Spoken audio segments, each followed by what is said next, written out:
kept my eyes off the empty seats in car 6, even when one lifted a hand in the window reflection.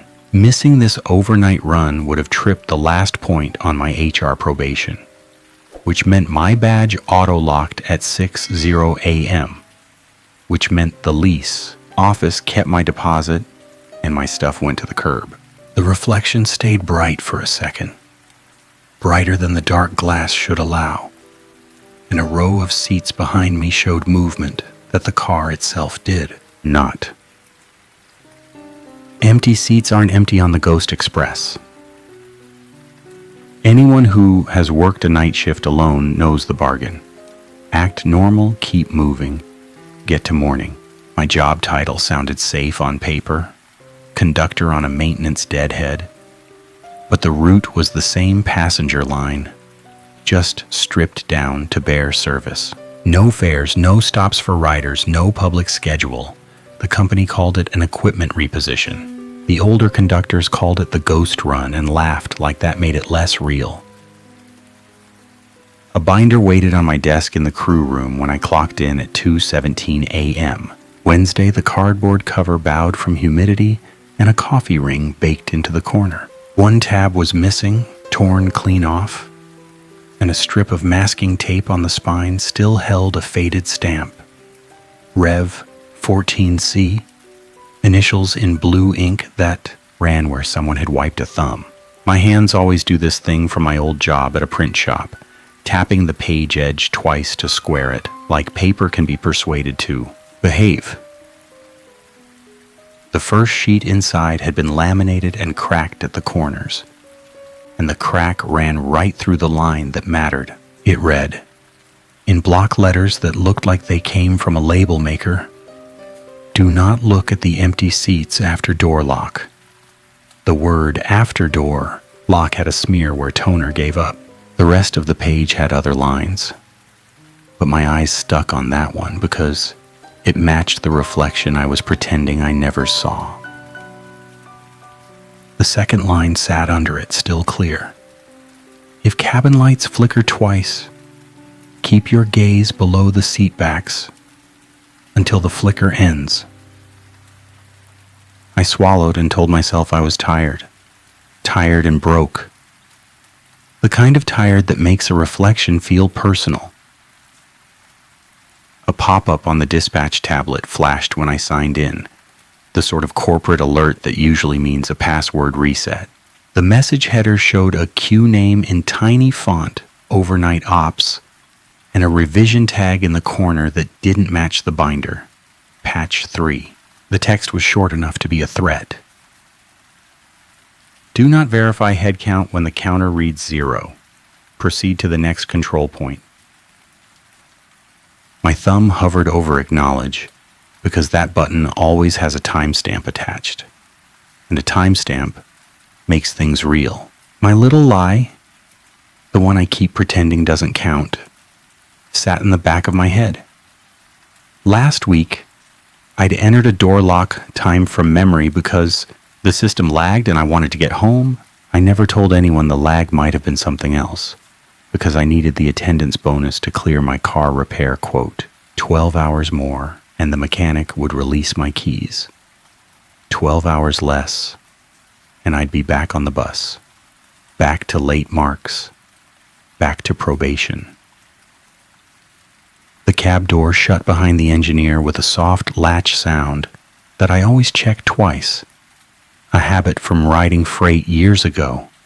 First check, second check, the latch didn't move. The train started to roll out of the yard, and the deadhead felt normal for almost a minute, which is the kind of mercy that makes the rest land harder.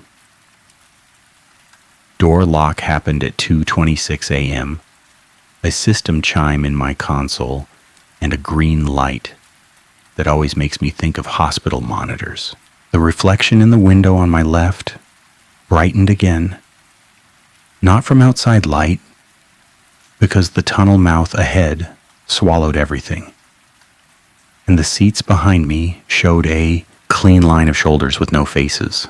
My neck wanted to turn because my brain kept insisting a person was there, and my brain always hates being ignored. The laminated card wanted obedience. So did my job. So did the part of me that still believed following rules gets rewarded. My eyes stayed on the floor, on scuffed rubber and the edge of a discarded cable tie, and I listened to my own breathing until it steadied. The reflection kept moving in that bright glass anyway, the same gentle sway a seated passenger gets when the car takes a curve. A moment later, the head count display on my console clicked from 1 crew to 0 total, like the system had just remembered it could lie. My hand twitched toward the verify button because that's what training drills into you. Confirm, confirm again. But the dispatch alert had told me not to. The binder had told me not to look. My tongue pressed against the back of my teeth until my jaw ached, and I forced my hand away. The train coasted and the console chirped again, a soft reminder tone for a service announcement I hadn't scheduled. The PA light blinked and then went steady, and a voice came through the speakers, low and calm, using my own cadence. Next stop, next stop. The sentence stopped, like whoever was talking realized the schedule didn't exist. Cold ran up my forearms. Not in a dramatic rush, just the slow, nasty kind that feels like touching a metal rail in winter.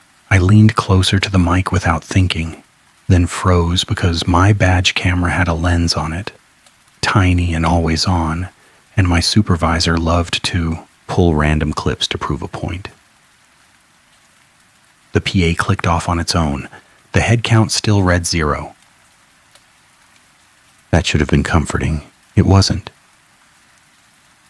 The first hard proof came from something dumb and mundane. The ticket scanner. I'd brought it out of habit, even though deadheads don't scan fares, and because I needed my hands busy. The scanner woke in my palm and flashed a blue screen, then a red error that made no sense. Duplicate badge ID detected. The line under it displayed my badge number, then the same number again with 1 digit shifted. A near match. The system flags for fraud. My thumb rubbed the cracked plastic screen because that's the kind of nervous tick that has no dignity. Duplicate badge meant someone had cloned me, or the scanner was wrong, or my account had been copied, and any of those got ugly in an HR meeting. A memory slid in, unwanted. My supervisor telling me to keep my numbers clean if I wanted my probation to clear. Clean numbers, clean logs, clean nights. My radio crackled, and dispatch came through with a tone that sounded like it had been recorded in a different building. Conductor, confirm door lock complete. The question sat on top of the other lies like a weight. Door lock was complete, yes, and head count was 0, yes, and car 6 had empty seats that moved in reflection, no. My mouth went dry and I hated how quickly I started bargaining with myself. I keyed the mic and answered, door lock complete. The crackle paused, and another voice spoke over it, quiet enough that it almost hid inside the static. Keep your eyes down. My finger slid off the transmit button so fast it hurt. Dispatch didn't say things like that. Dispatch reads scripts, timestamps, rules.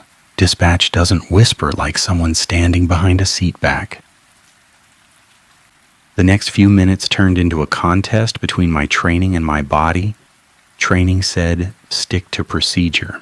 My body kept wanting to glance up just long enough to prove nothing was there. Every time the window reflection brightened, my stomach tightened, and I focused on the floor and the rhythm of my own counting, 1 to 8 and back. Habit from checking rail ties in the dark. By 2:41 a.m., the first control point approached, a small platform used for maintenance crews, fenced off with access gates that stayed locked all year. The station lights were on anyway, harsh and fluorescent, throwing pale squares on empty concrete. No passengers stood there, no cars in the lot, no reason for the cameras to be active. My console still displayed head count 0, and the train slowed to the scheduled crawl for that platform, because the system doesn't care if the schedule is public. A monitor on the wall ahead, the one that shows platform cameras, flicked alive. The image was grainy, the way old CCTV looks when it's been running too long. The platform view showed nothing until the train nose entered frame. Then a caption appeared at the bottom. White letters on black, like closed captions that didn't belong on security footage. Car 6 occupied. My breath caught, and my hand went to the verify button again because my brain kept insisting this was solvable if I confirmed enough data. The pop-up alert had said don't verify. The binder had said don't look. The CCTV caption said occupied, and my console said 0, and my scanner said duplicate. A theory rose up because my mind needed a place to put the fear. Maybe this was an audit. Maybe this was a compliance test. The company loved tests no one asked for. My supervisor had warned me about surprise ride-alongs, about hidden metrics, about cameras that watch how long you hesitate before a report. The platform camera froze for half a second, then jumped forward. The train had moved in the gap. The timestamp in the corner stayed the same anyway. I didn't tell the engineer. Pride kept my mouth shut. The ugly kind that pretends it's professionalism. The engineer had a family, a pension plan, a life I didn't want to contaminate with my paranoia. That's what I told myself. And it sounded noble until I heard my own voice in my head. Coward. The train rolled past the platform and the camera feed followed it. The caption stayed. Car 6 occupied. The monitor sharpened for one perfect frame. And in that frame, the platform showed a row of people standing behind the fence, lined up where nobody could stand, without a key. No faces, no details, just the wrong geometry of bodies in a place meant to be empty. The feed snapped back to empty platform. My hands shook, just enough to make the scanner wobble in my grip. I set it down and forced my palms flat on my thighs, and a laugh tried to climb out of my throat because the other option was yelling into a radio that had just whispered at me. The next mile marker brought a small reward, the kind that feels like a win because it isn't a loss. A door sensor light on my panel blinked, a false open, and my training kicked in clean. I checked the inner car door indicator, checked the physical latch through the cab window, confirmed no breach, and logged it in the system with a note that felt stupidly formal. Competence mattered in that moment. It kept my mind from exploding into nonsense. Then the note I typed vanished. The log entry blinked once and disappeared from my screen, leaving the cursor at the top of an empty field, like nothing had been entered at all. My throat tightened because that was the exact thing that gets you written up. Missing documentation. My supervisor had once said, smiling, "No log means no event, and no event means you made it up." My eyes flicked to the camera lens in my console again because I could almost feel someone watching my reaction. The train kept rolling. The door sensor light stopped blinking. The system looked clean. The reflection in the window brightened and showed the empty seats behind me leaning forward a little, like someone listening. A laminated card sat clipped to the inside of the cab door, too, separate from the binder. like an afterthought. Its plastic sleeve had a staple shadow across the corner and a smear of grease at the bottom where a thumb had pressed hard. A small printed code in the corner matched nothing else I'd seen. Q7. And my stomach sank, because random codes always mean hidden policies. The card held one line, short and mean. If an intercar door opens on its own, close it without crossing the threshold. My mind tried to picture how you close a door without crossing into the gap between cars. You lean, you reach. You risk your balance. You obey, and you still might fall. The rule wasn't safety. The rule was control. I caught myself checking the cab door latch again, the double tap, and I hated how my hands wanted routine more than they wanted truth. By 3:03 a.m., the air in the cab felt stale, which made no sense because the ventilation always pushes a faint chemical smell through. A clean industrial soap scent that clings to uniforms.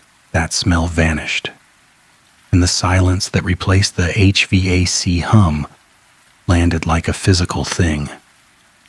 Wheels still clacked on rail joints. The engine still thrummed.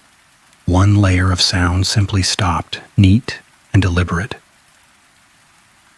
The absence made me look up by reflex, and I felt my own eyes lift toward the window reflection before I could stop them. Panic flared, sharp and childish. My gaze snapped down again, hard, my heart hammered. The reflection brightened anyway, and a shape moved in it that didn't match my movement. A hand raising slowly from an empty seat row, palm toward the glass. The rule on the binder page came back. Do not look at the empty seats after door lock. The temptation felt like a dare. I wanted to tell dispatch. I wanted to call the engineer. I wanted to pull the emergency brake just to prove I had agency. Every one of those choices ended with a report, and every report ended with a manager asking why a probationary conductor caused a delay on a maintenance run. My phone buzzed in my pocket, and the cheap vibration felt insulting. A text from the mechanic flashed on the lock screen, the kind of message that always shows up at the worst time. Keys released by 10 a.m., payment due at pickup. My stomach twisted because the payment was the last of my savings, and if I lost the job before the payment cleared, the car would sit, and my late marks would stack, and probation would turn into termination. Money and fear and policy braided together until I couldn't see which strand was actually choking me. The next control point was a scheduled slow through a yard switch, where the track cameras confirm alignment. The binder had another line, half hidden by the coffee ring, and I forced myself to read it, because reading felt safer than imagining. Do not announce car numbers over PA between the river bridge and the yard switch. The river bridge was ahead. My PA had already spoken in my voice without my consent. Car numbers were about to matter. The thought landed with a cold certainty that made my fingers go numb. A scrap of paper fluttered out from between two binder pages when the train hit a minor bump. It slid onto my lap, torn from a notepad and creased like it had been folded into a pocket. The corner was greasy, and the pencil marks were pressed so hard the backside showed indentations. No letterhead, no official stamp, just a hurried, ugly message. Keep your eyes down. Under that, smaller, almost like a confession. Don't trust the binder. Not all the lines are for you. A small initial sat at the bottom, a single letter that might have been an M or a shaky W. My throat went tight. Someone else had been here. Someone else had wanted to warn the next person. Someone else had still left a binder full of rules behind. I tucked the note into my pocket like hiding it could protect me. My hand brushed the scanner on the console, and the duplicate badge alert flashed again, the shifted digit changing this time, which made my skin prickle. The system wasn't reporting a static error. It was trying new versions. The river bridge approached at 3:19 a.m., a span of black steel over darker water. The side windows showed nothing but faint reflection, and the reflection brightened again with those smooth, faceless shoulders. My jaw clenched. My eyes stayed down. My radio crackled. Conductor status check. Dispatch sounded normal again, which almost made it worse. I keyed the mic and my voice came out too steady. Rolling, systems normal. The crackle paused, and dispatch spoke like reading from a script. Remain in cab until yard switch complete. Do not open inner car door for any reason. Rules weren't supposed to arrive from dispatch in the middle of a run unless something had happened. Something had happened, and I was the only one seeing it, or the only one admitting it. The engineer called back from his end of the cab, not worried, just curious. Everything all right up there? A choice sat in my throat. If I told him, I forced him into my nightmare. If I didn't, I stayed alone with it, which is what the system wanted. My hand rubbed the edge of the console, a nervous habit, and I heard myself lie with a calm that made me sick. All good. Minor sensor glitch earlier. Guilt seated itself right then, small and sharp. That lie felt harmless in the moment. It didn't stay harmless. The bridge crossing held another little reward beat, another competence win, because my training still worked. Track speed stayed within limit. Brake pressure held. Door lock indicator stayed green. I watched my instruments like a lifeline and refused to look into the reflection. Then the wheel clack rhythm changed. The train still moved at the same speed, but one set of clacks ran half a beat behind the others, a second cadence overlaying the first. My mind tried to find a mechanical reason, a flat spot, a joint, a track defect. The cadence didn't line up with any real spacing. It sounded like footsteps keeping pace on a metal walkway that didn't exist. My skin crawled, my mouth went dry. Two-step pause, two-step. The sound stayed with us for a full minute, then stopped so cleanly my ears rang in the sudden absence. The HVAC hum was still gone. Dispatch stayed silent. The only steady sound left was my own breath in the engine. My gaze lifted toward the window without permission, hunting the source of those steps. My stomach dropped as the reflection brightened one more time and showed a figure standing in the aisle behind me. Not seated, not swaying with the train, upright and still. I did not turn, I did not look. I kept my eyes down because the note in my pocket felt like a hand on my neck.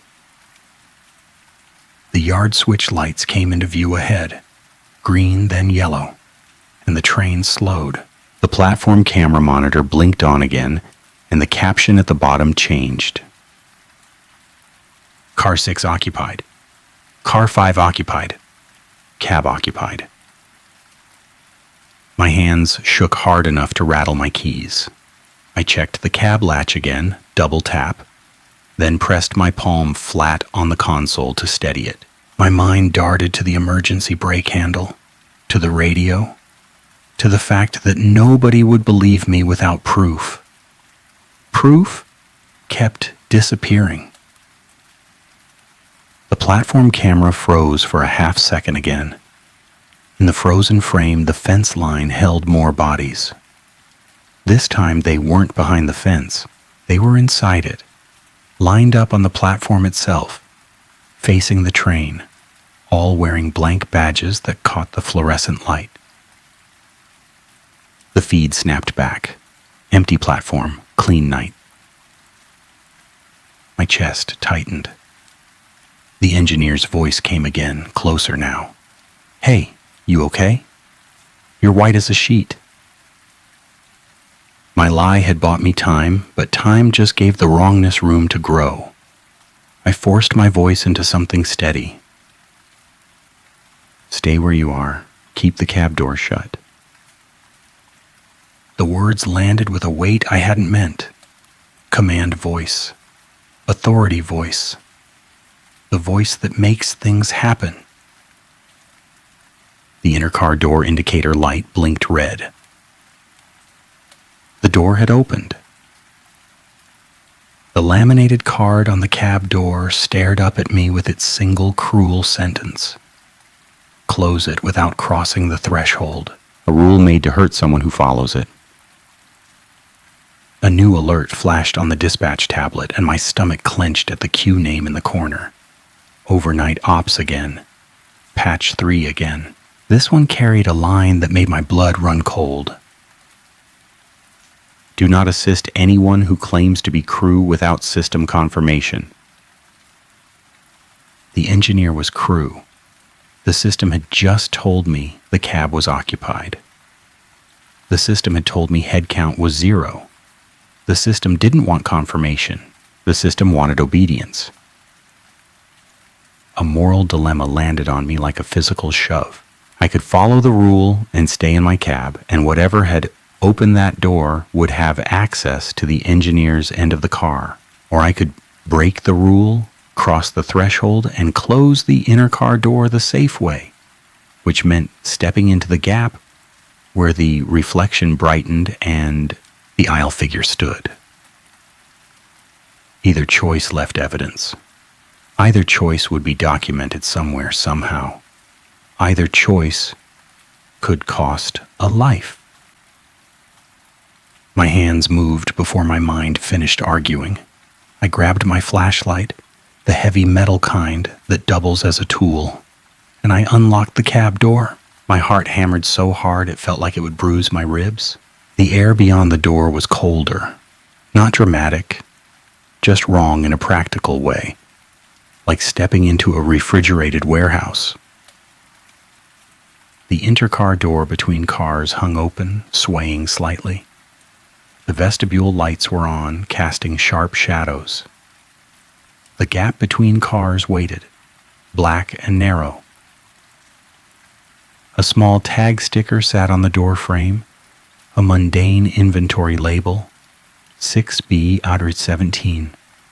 I fixated on it because my brain needed something ordinary to hold. The rule said close it without crossing. I crossed anyway, because the engineer's voice had gone quiet. And silence can mean compliance, or it can mean someone can't speak. My boots hit the metal threshold. The two-step cadence returned.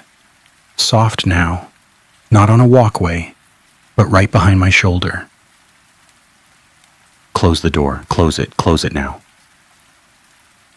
Panic loop, ugly and real. I shoved the inner car door shut with both hands, using my full weight. The latch clicked. The red indicator light on my panel in the cab blinked green again through the door window. The two-step cadence stopped. A small, terrible relief flooded me, and my knees almost gave. The train still rolled. The lights held steady. The reflection in the vestibule window looked normal, dark and empty. Then my flashlight beam caught something on the floor. A printed badge, face down, plastic still glossy, like it had just been issued. I nudged it with my boot and flipped it over. My photo stared up at me, my name under it wrong by one letter. the digit shift the scanner had warned about. The badge had the same wear marks mine had, the same tiny scratch near the corner, but my badge was still clipped to my shirt. A copy? A replacement? A threat? My throat tightened until swallowing hurt. I picked up the badge with trembling fingers and it felt warm. Not from the air, from something internal. Like a phone after a long call. I wanted to throw it into the gap between cars and watch it vanish. I wanted to bag it for proof. I shoved it into my pocket instead because I'm stupid that way. I keep evidence close, and evidence keeps me close. The engineer's cab door at the far end stood shut. I knocked once, then stopped because the binder had warned about announcements and the dispatch alert had warned about assisting. My own instincts fought each other. "Open up," I called, then hated myself because my voice echoed down the empty car, and the word open felt like permission. The engineer opened the door a crack. His face was pale, eyes wide. "Something just came through here," he said, voice low. It stood behind me and I couldn't hear it. I only saw it because the glass showed it. He stared past my shoulder into the empty car. "Don't look at the seats," he added like he'd learned the rule in blood. My stomach dropped because he'd spoken it without prompting. He'd seen it too. A small part of me felt relief, sick relief, because now it wasn't just my mind. Another part of me wanted to apologize for the lie, for the delay, for the seconds I'd spent debating policy while something moved toward him. The train rocked slightly as we hit a curve, and the engineer grabbed the door frame. "We need to get back to the cab," he said. "We need to radio this." Radio, proof, authority. My radio wasn't on my belt. It sat back in my cab, and the thought of walking back through the car made my skin crawl. I forced my feet to move anyway, because hesitation felt like a hook. Halfway down car 6, a bathroom door stood ajar. No one should have been in there. No one should have opened it because doors were locked after door lock, and the cab system should have recorded it. A smear of dark grease marked the door edge, a thumbprint dragged downward. I swung the door wider with my flashlight, heart pounding, and the fluorescent bathroom light flickered once, then stayed on. Graffiti covered the metal wall beside the sink. Not random tags, not names, a message scratched deep enough to leave bright metal lines under the paint, and the paint around it had bubbled like heat damage. "Keep your eyes down." Under it, smaller, half-smeared, another line. "The binder lies to feed the seats." A chill ran through me that had nothing to do with temperature. Someone had carved that with time and fear. Someone had wanted it to outlast cleaning crews. The engineer leaned in, saw it, and his jaw clenched. "This isn't a trespasser," he whispered. "This is policy." That line hit like a logic bomb because it sounded insane. And it also sounded exactly right. The company loved policy more than people. Policy was the language everything used to justify harm. A folded slip of paper sat taped under the mirror, held by yellowing tape and a staple shadow where someone had once pinned it. The paper edges were damp warped, and the ink had bled in spots. It was a printout of an email, crumpled and smoothed, like someone had carried it for days. In the corner, the routing line showed it had passed through an internal inbox called Compliance Intake, and the revision tag read Rev 14B. One step behind the binder, the subject line, printed in a plain font, read Night Move Exception Procedure. The body held one sentence and my stomach turned as I read it. If cabin lights flicker twice, raise lights to full brightness to confirm no riders. That sounded safe. That sounded like what a manager tells a nervous employee to calm them down. Raise the lights, check the car, prove it's empty. The binder had said keep your gaze low until flicker ends. The email said raise lights to full. 2 instructions, both official enough to ruin your day, and they contradicted each other cleanly. My mouth went dry because the contradiction wasn't an error. Contradiction is leverage. A loud click echoed from down the car, sharp and metallic. The sound of a ticket punch snapping, the kind old conductors used before scanners. Nobody carried those anymore. The company had phased them out years ago. The engineer's eyes locked on mine, and I saw the same thought in his face. Someone was walking the aisle, and it wasn't making footstep sounds. It was making paperwork sounds. The bathroom fluorescent light flickered twice. My pulse spiked. The rule collision landed in real time. Binder said keep gaze low until flicker ends. Email said raise lights to full brightness. Dispatch said do not open doors. Do not assist without confirmation. My own instincts screamed to run. The engineer whispered, don't touch the lights. My hand hovered near the bathroom switch anyway, because fear makes stupid arguments. If I turned the light brighter, I'd see. Seeing would mean control. Seeing would mean proof. My brain kept insisting visibility equals safety. The flicker happened again. A fast double blink, and the cabin lights in the car beyond the bathroom started to pulse in sympathy. A faint strobe. My skin prickled. My tongue pressed hard to the back of my teeth. I did not touch the switch. The flicker stopped. The air stayed cold. The ticket punch sound didn't come again.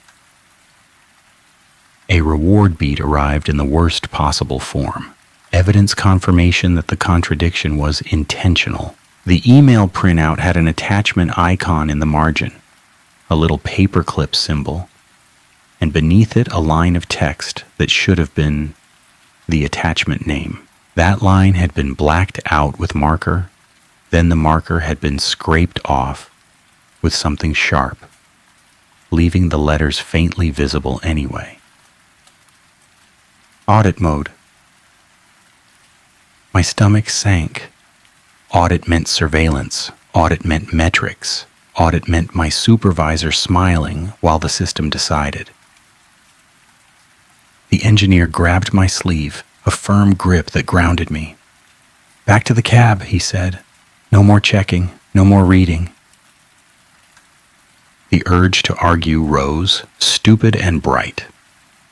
Reading felt like fighting. Moving felt like surrender. My mouth opened, then closed, because the two-step cadence returned again, soft behind us, closer now. We walked fast without running because running on a moving train is a mistake. My flashlight beam stayed low. My eyes stayed down. My mind kept replaying the words on the graffiti and the note and the binder and the email. And the worst part was how human it all was. No ancient curse, no ghost story, paper, policy, contradiction. We reached my cab. The cab door was open. It should have been locked. I always double tap. I always check. A cold rush hit my stomach. My hand tightened on the flashlight. The cab looked normal. Console light steady. Radio sitting on the shelf. Dispatch tablet glowing. No one visible. My eyes stayed on the floor anyway, because empty seats weren't the only thing that could hold a person. The engineer stepped in first, braver or more tired than me. He reached for the radio, then froze. His fingers hovered a fraction above it, trembling. "Radio's off," he whispered. It wasn't just off. The power cable lay coiled on the shelf, unplugged from the outlet. It always stayed plugged. Nobody unplugs it. Training tells you never remove comms. The radio had whispered to me earlier anyway. Silence settled again, heavy. No HVAC hum, no radio hiss. Even the engine thrumming seemed muffled, like someone had wrapped it in cloth. The dispatch tablet pinged with a new pop-up. The queue name in the corner changed this time, and the font looked slightly different, like it came from a different department. Integrity review. The message displayed one line, and the line made my skin crawl, because it read like a test written by someone who hated people. During cabin light flicker, raise lights to full brightness to confirm no riders. Log confirmation. A trap rule dressed as safety. The engineer's voice turned flat.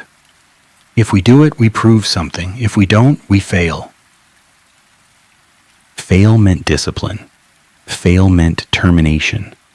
Fail meant my probation turning permanent. Fail meant my lease deposit gone, and my car keys held hostage, and my life tightening down around me. Obedience looked like survival. The trap was how good it felt to believe that. A soft knock came from the door behind us from the intercar side, gentle and patient. The engineer flinched. My heart hammered. The knock came again, then again. 3 taps in a rhythm that matched the old ticket punch snap. Paperwork pretending to be polite.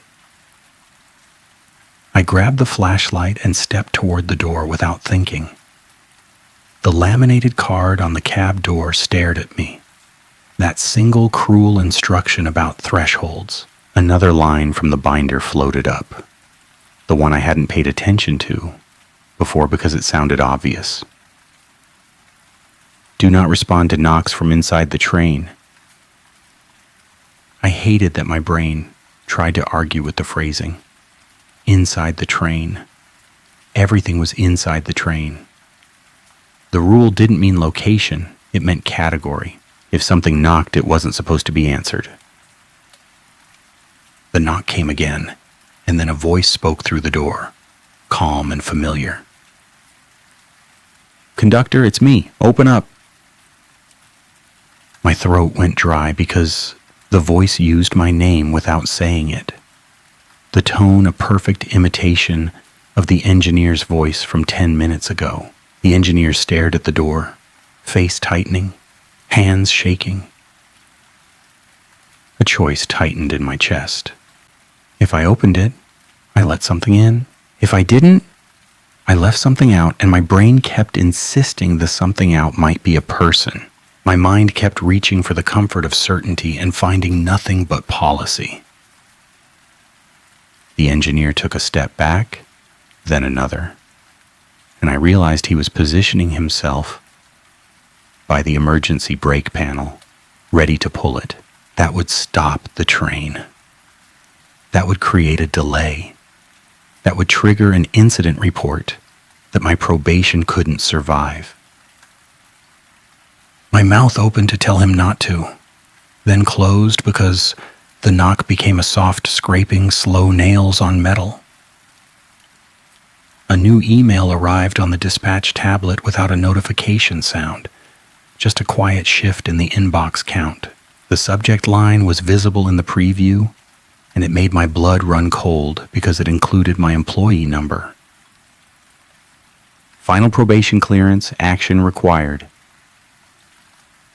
The email looked official, company logo in the corner, standard font.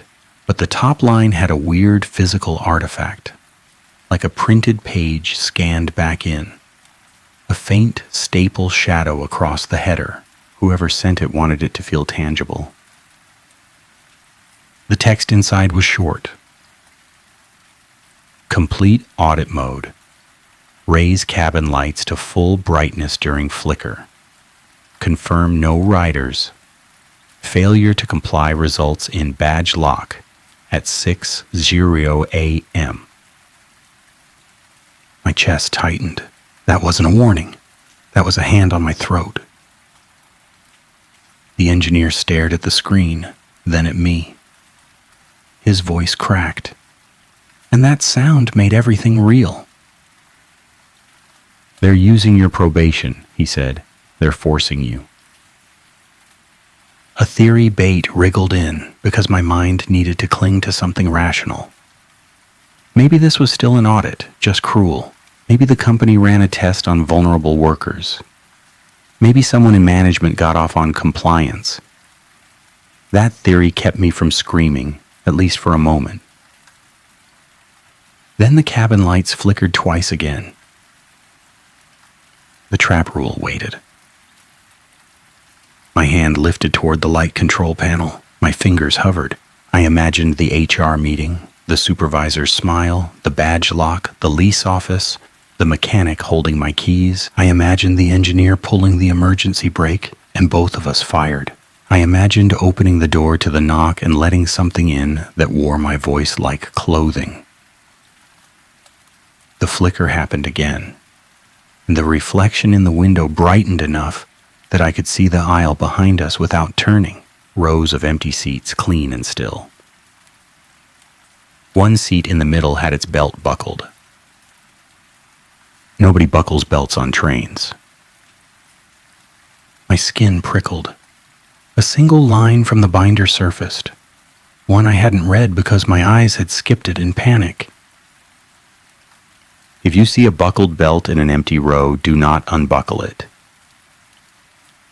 The belt in the reflection tightened one notch, slow and steady, like a person settling in. The engineer whispered, "Don't turn on the lights." The knock at the door stopped. The scraping stopped. Silence pressed in, heavy and controlled. A moment of relief slid through me because the threat paused. That felt like a victory, concrete and immediate. The lights held steady. The door stayed shut. The train kept moving. Then the dispatch tablet chimed and the route map on my console changed. A new stop appeared on the line, one that didn't exist on any schedule. No public platform name, just a code. 6B17. The same inventory tag on the inner car door. My mouth went dry. The system had created a destination out of a label. The train wasn't just moving along track, it was being routed. The engineer's eyes went wide. "That's inside the yard," he said, voice low. "That's not a station. That's a service bay." Service bays have cameras. Service bays have audit teams. Service bays have rules written by people who never ride the train at night. Another small win sat in reach, and I grabbed it because I couldn't stand helplessness. I opened the console log and started recording with my own hands, typing fast, documenting every contradiction, every flicker, every caption. Competence porn, the only thing I had left. The cursor blinked, the letters appeared. Then the text rearranged itself while I watched. My sentence about the duplicate badge shifted, the digit changing, the words moving to form a different statement. My log became a confession I didn't write. I yanked my hands back like the keyboard burned. My heartbeat thudded in my ears. The engineer watched the screen, horror rising in his face. The log now read, confirmed readers present. Audit mode complete. I did not type that. My fingers had been nowhere near the keys. The system was writing through me. The system wanted my hands, my timestamps, my compliance. The engineer grabbed the mouse and tried to undo, and the cursor moved sluggishly. Not lag, something else. Like it resisted his control. The log saved itself with a soft chime, pleasant and final. A voice came through the unplugged radio again, calm and cheerful. Audit complete. Thank you for your service. The engineer whispered something that sounded like a prayer and a curse mixed together. My throat tightened. Shame burned hot in my chest because I knew in that moment that the binder had never been about keeping us safe. The binder was a script to make us sign our own names to the wrong story. I looked down at my hands and saw the badge copy in my pocket, bulging against the fabric. A replacement waiting to step in, a seat waiting to fill. The train slowed, approaching the new stop code, deeper into the yard where floodlights make everything look like a crime scene. The route map blinked, and a new message appeared on the dispatch tablet. A line of text that felt like a final instruction. At stop 6B17, remain seated. Do not exit cab. Await review. Remain seated like a passenger, like an occupant. A choice pressed on me again, and this one felt like the edge of a cliff. If I obeyed, I became what the seats wanted. If I broke, I risked everything I'd been clinging to, job, deposit, car, whatever future I kept pretending I could control. My mouth tasted dry, and I forced a breath. The engineer looked at me, eyes wet. "We have to get out," he said. "We have to get off this train." Get off where? Get off into a yard that might not be empty. Get off into cameras and policy and the people who built this trap. Get off without badges that might already be duplicated. A soft vibration in my pocket made me flinch. My phone buzzed again, and this time the screen lit with a different message, one that didn't come from a contact. Badge lock scheduled 6:0 a.m. Compliance deviation detected. No sender name, no number, just the system speaking in the language of consequences. The train rolled into the service bay area. Floodlights poured through the cab windows, flattening everything, stealing shadows. The reflection in the window disappeared because there was too much light now, which should have been comforting. The cabin lights flickered twice. Trap rule waited. I stared at the light control panel, fingers hovering. The engineer's hand gripped the emergency brake handle. His knuckles were white. Sweat shone at his hairline. He looked older than he had at the start of the shift. A thought rose, simple and ugly. If I failed this audit, I'd lose everything. If I passed, I might live. Then another thought followed, quieter. Passing meant signing away someone else. The buckled seatbelt in my memory tightened one notch. The systems loved obedience. The seats loved obedience. Obedience was the only currency that moved cleanly through the machinery. I made my pro-social breach without a plan, driven by the part of me that still believed in responsibility. I grabbed the badge copy from my pocket and held it up to the cab camera lens, forcing it into view. My voice came out rough. "This isn't my badge," I said, loud enough for the mic to capture. "This is a duplicate. Someone planted it." The engineer stared at me. The camera lens blinked, the tiny red light turning brighter. For a second I felt ridiculous, talking to a lens, trying to argue with a system that rewrote logs. Then the dispatch tablet screen glitched, not lag, a hard tear of pixels across the top. The inbox count dropped to 0. Every message vanished at once, including the probation email, the audit instructions, the head count warning. A reward beat hit in the form of a competence win that cost something. I jammed the system by showing it proof it didn't want in the record. My heart hammered with a wild, stupid hope. The engineer whispered, "Keep going."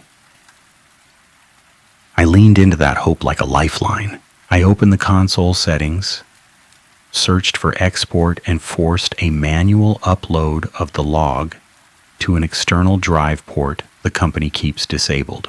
The port cover popped open with a satisfying click. A tiny sticker beside it read, "Archive use only," faded and scratched. I plugged in my own cheap USB drive, the one I keep for paperwork, and my hands shook so hard it took 3 tries. The transfer bar appeared. 10%. 20. The cabin lights flickered twice. The transfer bar froze at 33. The silence returned, complete this time. Not just HVAC, not just radio. Wheel clacks muffled, engine thrumming faded. Sound dropped out in layers until the only noise left was the faint buzz of the cab light and my own heartbeat. The train still moved. The speed indicator still showed forward motion. No sound matched it. My skin crawled, my mouth went dry. The engineer's eyes went wide and he pointed past me without looking directly, his finger aimed at the window, at the place where reflection would show the aisle if reflection existed. Floodlights outside made glass behave like a mirror again, and in that sudden mirrored surface, I saw rows of seats behind us full of shoulders, full of forms, all facing forward like riders obeying a rule. One seat in the front row turned slightly toward the cab. A face sat there, not detailed, not dramatic, just a blur of corporate badge plastic where a face should be, reflecting light in a way that made my stomach twist. My eyes snapped down hard. "Keep your eyes down." The phrase moved through my head like a command and a prayer. The USB transfer bar moved again, slow now, like pushing through mud. 34. 35. A soft sound came from behind us, not footsteps. A page turning, slow and deliberate. The sound of someone reading a binder in an empty car. The sound had weight, paper dragging on paper. The kind of sound that makes a room feel occupied even when eyes say empty. My skin prickled. The engineer's breath hitched. The cab door handle moved. Not the inner car door. The cab door to the outside. The one that opens onto the yard walkway when the train stops. The handle moved down slowly, like a careful hand testing it. The door wasn't supposed to open. Door lock was still active. The console light stayed green. The handle moved again. My throat tightened. My mind raced. If the door opened, floodlights would pour in and reveal something or invite something. If I stopped it, I crossed into a new rule set. A handwritten note in my pocket crinkled when I shifted. The warning from the unknown initial. Don't trust the binder. Not all the lines are for you. A new message appeared on my console screen, not in the inbox, but overlaid on the controls, using a font I'd never seen in the system. Confirm occupant transfer. The words made my stomach lurch. Occupant transfer meant the empty seats weren't waiting for passengers. They were waiting for replacements. They were waiting for someone to comply so the system could swap them out cleanly. The USB bar hit 50%. The engineer whispered, voice shaking, "If that door opens, pull the brake." Pulling the brake would stop the train. Stopping the train would trigger emergency protocols and alerts. And maybe that would bring humans, or it would bring the system faster. Another moral collision, another forced choice. My eyes stayed down, my mind screamed. I made the call that still makes my hands shake when I think about it. I told the engineer, "Don't pull it yet." My voice sounded like someone else's, calm and controlled, and shame burned because I could hear the selfishness under it. I needed that USB log. I needed proof outside the system. The engineer stared at me like I'd betrayed him. And maybe I had. The door handle moved again. The cabin lights flickered twice. The trap rule pressed in. Raise lights to full brightness. Confirm no riders. Audit mode complete. I kept my hand off the lights. I kept my eyes down. I focused on the transfer bar because numbers feel honest even when they aren't. 70%. 71. The door handle stopped moving. A gentle sound came through the cab speaker, the same cheerful tone the system uses for service announcements. No radio power, no PA input, just sound where sound shouldn't be. "Thank you for complying." My stomach dropped because I hadn't complied, or maybe I had in some way I didn't understand. Maybe keeping my eyes down was compliance. Maybe refusing the trap rule was the real test and passing meant something worse. The USB bar hit 90%. A sudden sharp click sounded behind us, the old ticket punch again, right at ear level, close enough that my shoulder flinched. The engineer made a strangled sound, and his hand flew up to cover his mouth, eyes wide with terror. I didn't turn, I didn't look. My gaze stayed on the floor, on the edge of the console, on the transfer bar that felt like my last thread. 95. 96. The cab door handle moved down all the way. The latch clicked. The door swung inward a fraction, and cold air slid in, tasting like dust and old metal. My skin prickled. The floodlights outside flared in the gap, bright enough to wash the cab in white. My eyes stayed down anyway, and in that bright wash, I saw something on the floor by the threshold that hadn't been there a second before. A line of clean black tape, like someone had marked a boundary. Just a strip, perfectly straight, sitting across the cab doorway. I remembered the laminated card, close the intercar door without crossing the threshold. Thresholds mattered. Boundaries mattered. Tape lines mattered in training videos about safety. The tape line wasn't safety, the tape line was a test. My phone buzzed again, a new text, same blank sender. Occupant transfer pending. Seat assignment ready. My throat tightened until it hurt.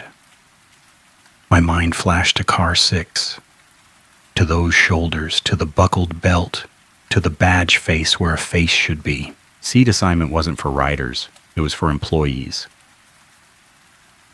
The USB bar hit 100%. A small chime sounded, the transfer completed. Relief hit so hard I almost cried. Concrete relief. Proof in my pocket. A win that wasn't imaginary.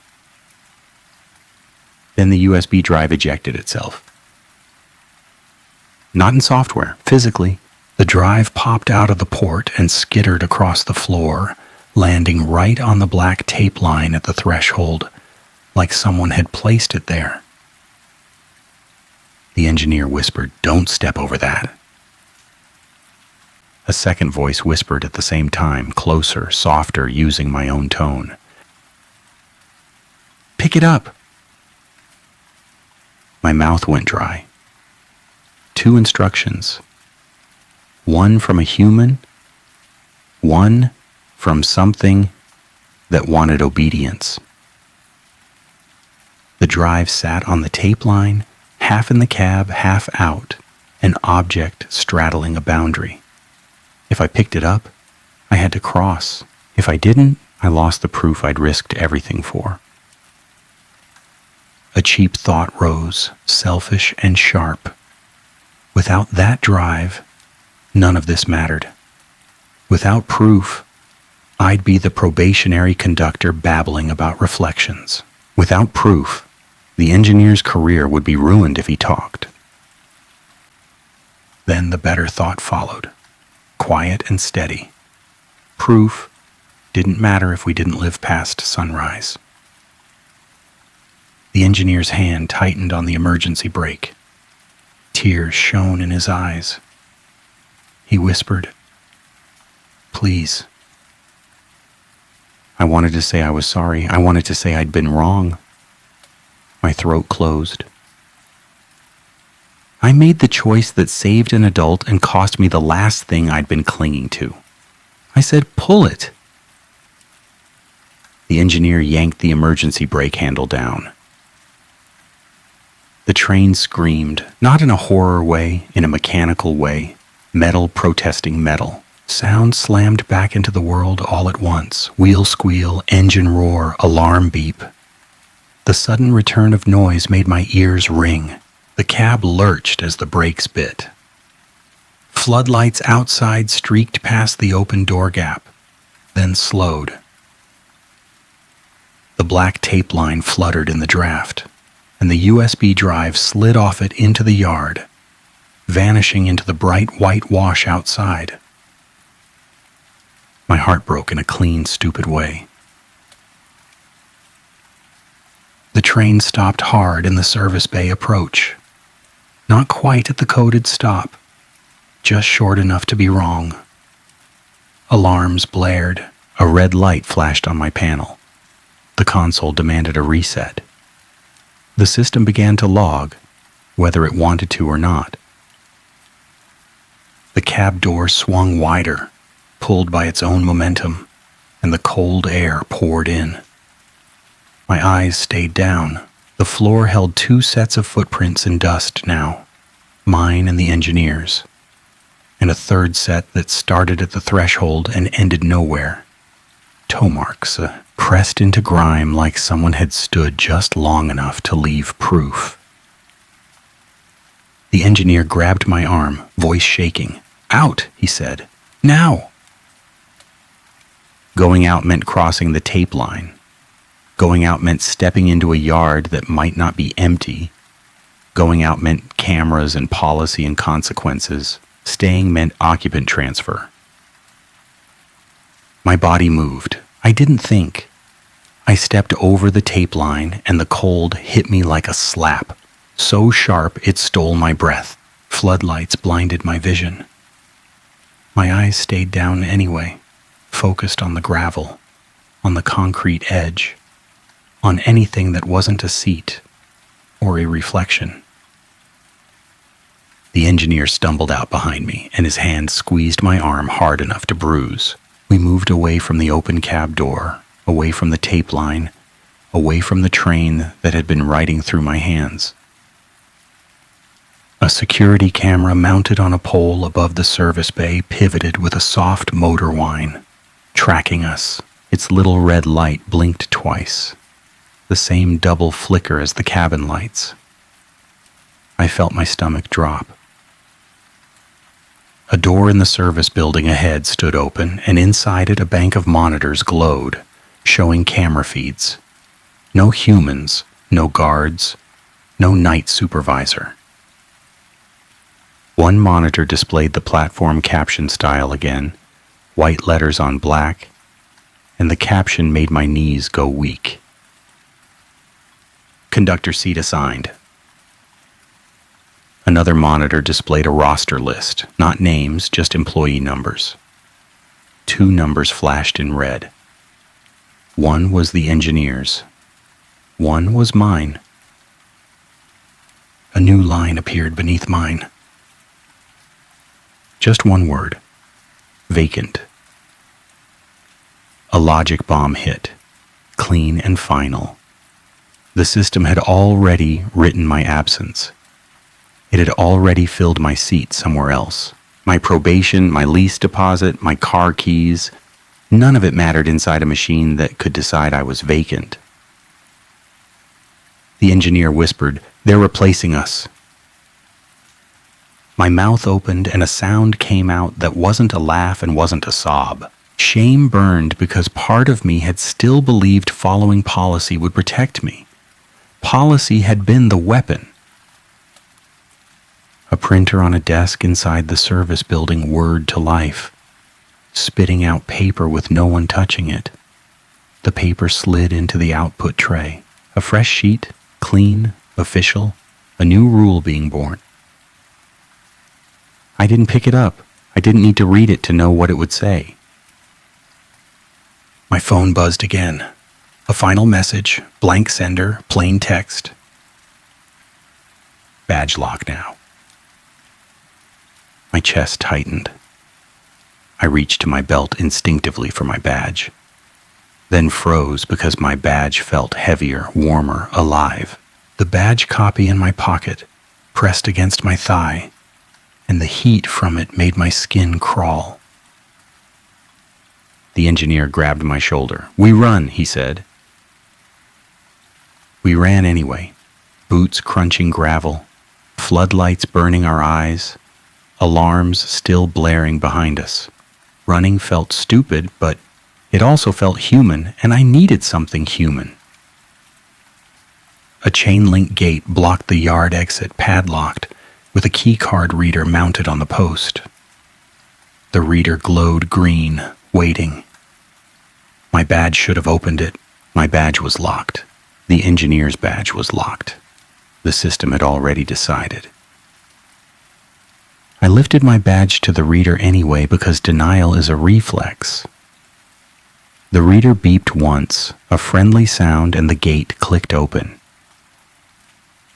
The engineer stared. I stared.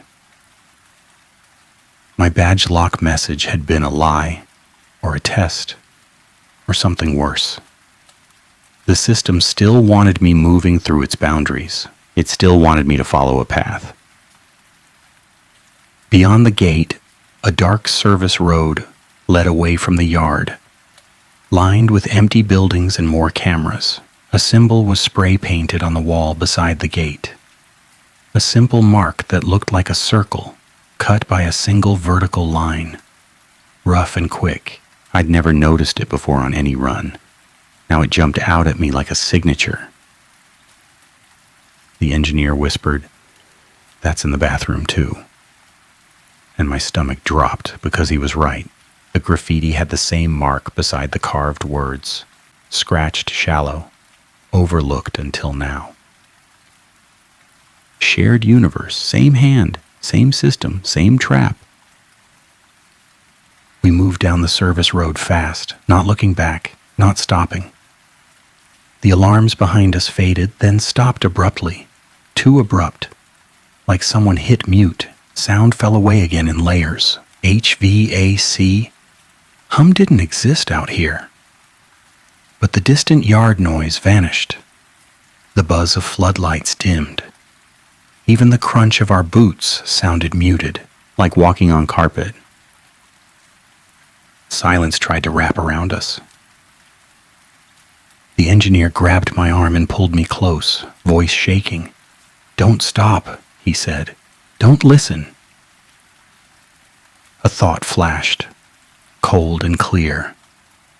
The train wasn't the only ghost express. The system moved through buildings and yards and policies. It moved through whatever held rules. My pocket felt heavy. The handwritten note crinkled. The badge copy pressed warm against my leg. The shame burned. We reached a small maintenance office at the edge of the yard, a place with a landline phone and an old computer. The door was unlocked. Inside, a single desk lamp glowed, warm in a sea of cold fluorescent. A dusty bulletin board held safety posters. A stack of forms sat on the desk. The top one labeled with a form number in the corner, D22, and my brain clung to that mundane detail like it could save me. A computer screen was on, showing an inbox window. No one should have been logged in. The cursor blinked. The engineer stood by the door, breathing hard, eyes scanning the hallway. My hands shook as I sat at the computer, because this was the only thing I could do that felt like repair. I opened a new message. The address field suggested contacts automatically. A list of group emails I shouldn't have access to. Safety Committee, Shift Swap Board, General Ops, one called Rule Revisions, which made my stomach twist. I typed a warning the way I'd always wanted someone else to warn me. Simple, concrete, no drama. I attached nothing because the USB drive was gone. I wrote what I'd seen anyway, because sometimes words are all that survive. The cursor hesitated when I hit send. The outbox spun. Then the message vanished. Not sent, not failed, just gone. My breath hitched. Rage flared hot, sharp, surprising. I slammed my fist on the desk, hard enough to rattle the forms. The printer in the corner whirred again, spitting out a single sheet. Fresh, clean, a new policy. I didn't look at it. I didn't need the words. The engineer whispered, "They're cutting you off." I stared at the screen, throat tight, and a thought hit that made my stomach drop. The system didn't just erase messages, it moved them. I opened the File Explorer because my hands needed action. A folder list appeared. One folder sat at the top, new, highlighted with a name I didn't recognize. Archive Intake. My pulse spiked. I clicked it. Inside was my unsent message, sitting as a draft, stamped with a time that made no sense. It showed it had been created at 2:06 a.m. before I'd even clocked in. The attachment field listed one file. Ghost Run Log 6B17. My breath caught. The USB drive was gone. The log was here anyway. The system had it. The system had always had it. A line of text appeared under the file name, not typed by me. Occupant transfer complete. The engineer swore under his breath, a small human sound that felt precious. My hands shook. My eyes burned. A new draft opened on the screen by itself, cursor blinking in an empty message body. The address field filled with one contact I'd never seen before, a string of numbers. Not a normal email. The subject line populated with a phrase that made my skin crawl. "Keep your eyes down." The phrase returned, echoing the handwritten note, the graffiti, the radio whisper. The system wanted me to send it. The system wanted me to become the warning it used to trap the next person. I stared at the send button. My finger hovered. My chest tightened. A final choice. Comply and become a tool. Refuse and become vacant. The engineer's hand touched my shoulder, gentle. "Don't," he said. A clean confession rose in me, simple and ugly. I said it out loud because keeping it inside had already cost enough. "I kept lying because I wanted my life back," I whispered. "That's what made me easy." My finger moved, not to send, but to print. I printed the draft, the printer word, paper sliding out. I grabbed it, hot from the machine, and the words on it looked normal, just text, just policy tone. No ghosts, no monsters, only instruction. I took a pen from the desk and wrote over it in thick ink, rewriting the message in my own hand, making it human. I wrote what the binder never said.